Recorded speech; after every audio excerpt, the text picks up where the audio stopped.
Hi, welcome to my channel. My name is Annie, and this is Unity Consciousness. Thank you so much for stopping by today. I'd like to welcome our new subscribers and also thank those of you who are returning for this week's energy update. We have a very intense energy week upcoming, so let's just jump right in. Today, very important day, Mercury is going to move into the sign of Aquarius later in the day today. And then just shortly after entering Aquarius, he is going to conjunct Pluto, which is in the sign of Aquarius. Mercury in Aquarius, he's exalted here. He loves this energy. Mercury is the ruler of Virgo and Libra, two other air signs. The difference between those air signs and Aquarius is fixed energy. Now, Mercury in Aquarius has a lot to do with the higher mind, communications that are very unique, or celebration of your uniqueness. They can be very humanitarian focused, but humanitarian focused coming from a place of self-assurance. So it's not all giving it away for the humanitarian cause, it's knowing who you are and then speaking up in a very logical way for humanitarianism, or another theme that happens to be Aquarius. Now, Mercury conjuncting Pluto in the sign of Aquarius is interesting. I've heard a lot of predictive astrology points about this over the course of my research today, and quite frankly, it's difficult for me to absorb a lot of that, those words, just merely because we have not seen Mercury in the sign of, Mercury conjunct Pluto in the sign of Aquarius for, 248 years. So, and the unique environment in which we live now and the purpose of the ascension process does not equate to looking back and using that predictive astrology moving forward. So the messages that I got when I sat with this energy today is where your words or actions or deeds have not been aligned with the greater good. Pluto is here to reveal the lack of truth,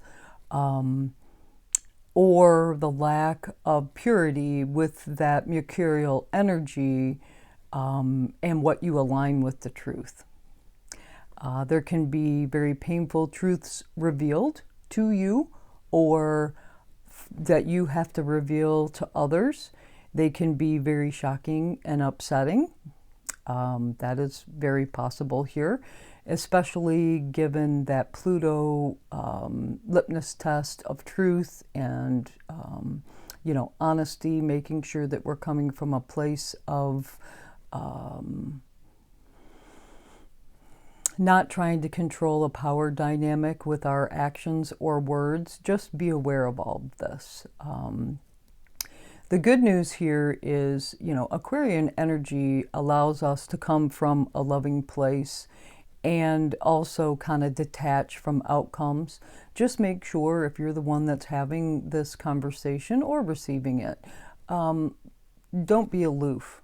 That would be my recommendations. Be mindful of being aloof, or just not giving the same level of attention to something that someone's bringing to your attention that may be out of whack in their world. Okay, so on Wednesday we have another busy energy day, and that is the 7th, I believe. Venus in the sign of Capricorn is going to trine Uranus in Taurus.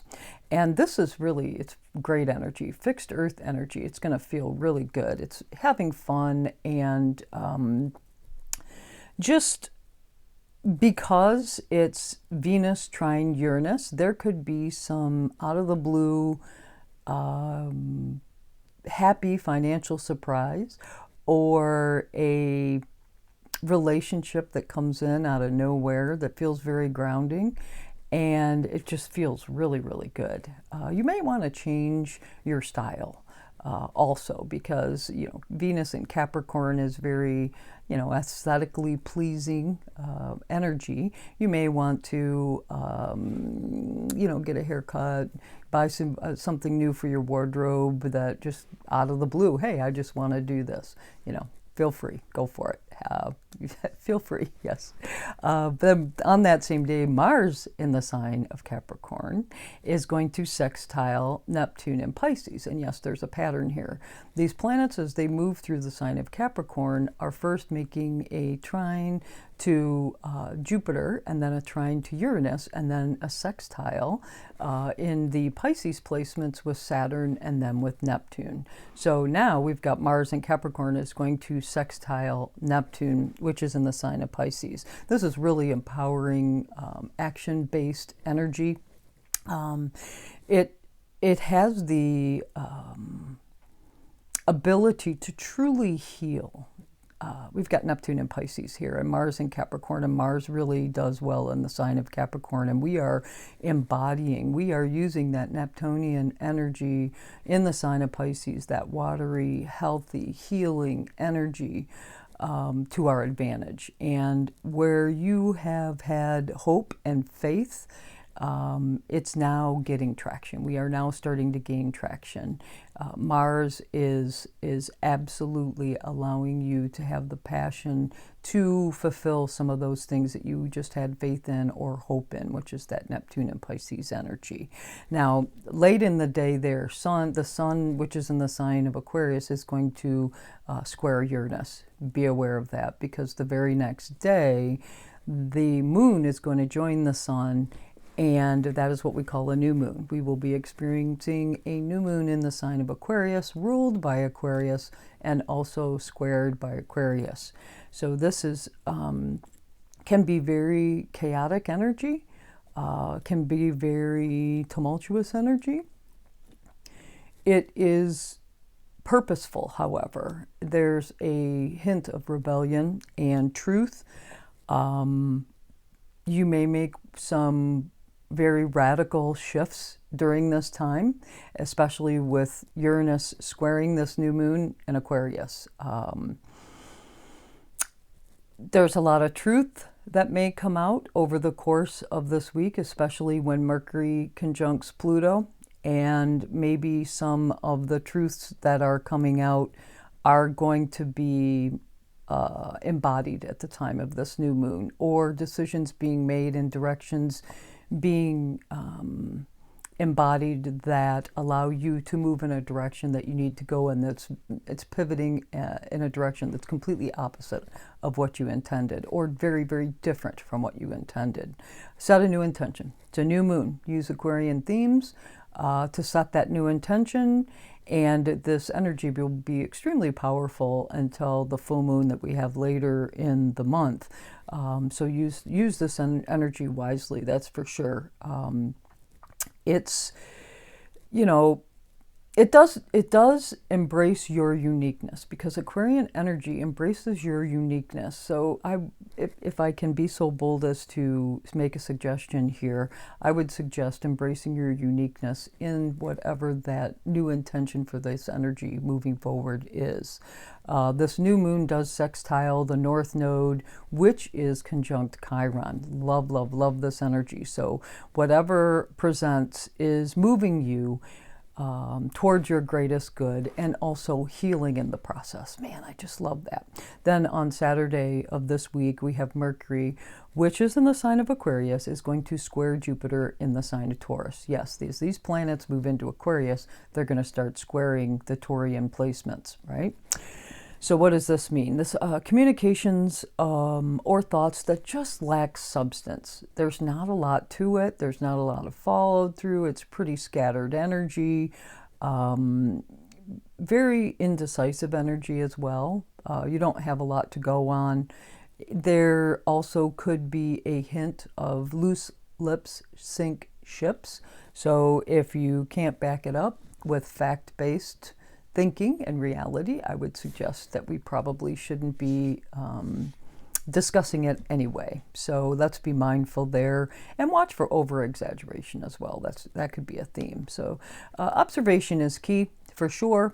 These type squares especially, I like to observe the energy before I decide to make a move, which the square is asking us to do. But observation, anywhere where words or communications have distorted reality for the purpose of a power play, it's going to be exposed and expanded. So just be mindful, pay attention here. Now, in general, that's all I have for us this week, but in general, I do want to quickly speak about this energy. It's an intense time of transition from that grounded, stable Capricorn energy. It was very earthly, very needed after an intense retrograde cycle for many planets. And this week it's Mercury, next week it's Mars, then Venus, that are leaving the sign of Capricorn and moving into Aquarius. And what's different this time is it's moving in the sign of Aquarius and then hitting Pluto right away. This is asking us to take ownership, be accountable, because when those planets are moving through Capricorn, they are making sextiles to Saturn, asking us to be accountable, take ownership for situations, and then as they move into Aquarius, that accountability is certainly being tested. It's asking us to live more fully rooted in the truth and uniqueness that is us. And simultaneously, we also know how each of us are a piece of the fabric, that tapestry that is the collective. And, when these planets cross in, so truth in communications, Mercury, truth in passion and intention and aggression, that's Mars, truth with relationships and self-worth, that's Venus. All of this is going to be brought up over this week and next. So if this week is a walk in the park for you with not a whole lot of instability and shakeups, just be aware next week it may resonate more fully with your placements, and you may need to take a look at these areas a little bit more intensively. It's time to get real. If you don't like who you are or where you're at, do something about it. That's for sure. Own up. We are being given an opportunity to appreciate, celebrate, and more fully embody who we are on a very unique level. It is time to shine our light, not darken it or dim it for others. Okay? Well, the card that jumped out, I decided to use the Animal Spirit deck, Kim Cran's. I love this deck. Feels very earthy to me for some reason. And with our transition from earth to air energy, I thought I would use this. So anyway, the card that jumped out, and it took a bit, this one didn't jump right out, excuse me, is the Nightingale, which is air energy, by the way. It stands for fearless voice, speech, communication, or song. Let's see what the book has to say. The song of the Nightingale is otherworldly. This simple brown bird, almost unnoticeably among the flashy plumage of other birds, transports its listener to the realm of poetry. Nightingale energy is with us when we write, compose, and especially when we sing. It reminds us that music heals the deepest wounds. This card indicates a need to open the bridge between the heart and the voice. Is there something you need to say? How long has it been since you sang? Turn it up, write it down, and let it out. When in balance, this is singing and speaking freely with kindness. When out of balance, it's limp, a big lump right in your throat. You just can't seem to get through that. To bring it into balance, listen to some music. That's what the recommendation is today. Well, that's all I have for you this week. If you like this video, please do click the like button. If you know someone that could be helped by this video, please do co-create with me and share this video with them. If you have any comments or suggestions, please post them in the comment section below. I would love to hear from you. If you want to know when videos are being subscribed, click being dropped. Click the subscribe button and you most certainly will. I hope you have a fabulous week of new beginnings that ground you in your uniqueness, where you can celebrate it fully. Namaste.